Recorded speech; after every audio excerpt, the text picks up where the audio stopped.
Have you ever encountered an integer overflow error while working with large datasets in R? It can be incredibly frustrating, especially when you're trying to estimate a model. If this sounds familiar, you're in the right place. Today, we're going to tackle integer overflow errors in R estimation and show you how to resolve them.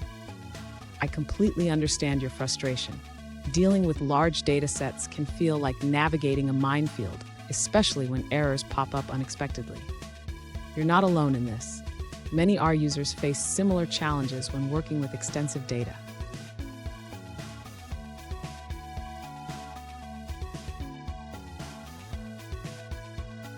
Let's dive into the specific situation at hand.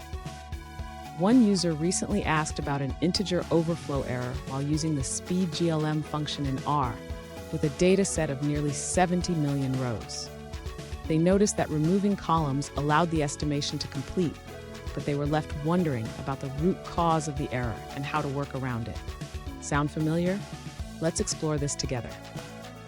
So what causes this integer overflow error? Essentially, it occurs when the product of the number of rows and columns exceeds the maximum limit that R can handle.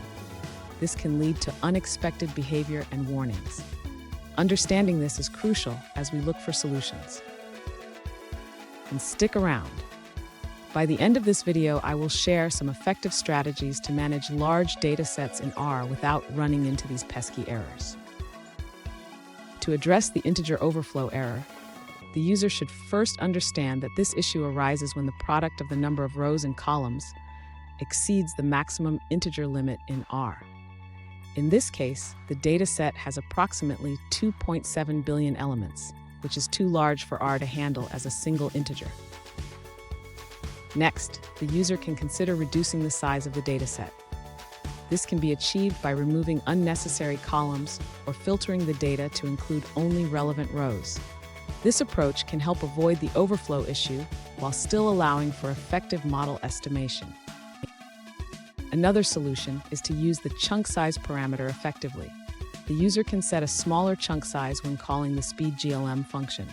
This allows R to process the data in smaller segments, which can help manage memory usage and avoid overflow errors.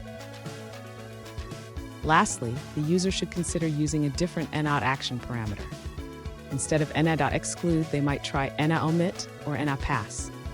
These options can help manage missing values more effectively, potentially reducing the risk of errors during model estimation. Fun fact, did you know that R was originally developed in the early 1990s?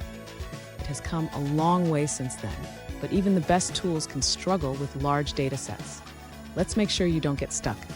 Now let's look at the answers provided by other users.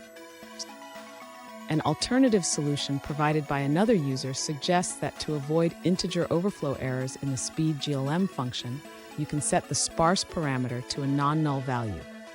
This adjustment prevents the internal call to the is.sparse function, which is where the issue arises. The user explains that both the warning and the error stem from the same line in the .sparse function. When dealing with large matrices, the multiplication of nrow and ncol can lead to integer overflow, resulting in NA values. That's it for that response. Let's explore another one. An alternative solution provided by another user involves adjusting the sparse option in the speedglm function. They found that setting sparse to false bypasses the is.sparse check, which was causing the integer overflow error. Here's a pro tip. Regularly check your dataset's dimensions before running estimations. This simple habit can save you from unexpected errors and help you manage your data more effectively. And there you have it. By understanding the causes of integer overflow errors and implementing these strategies, you can successfully estimate models with large datasets in R.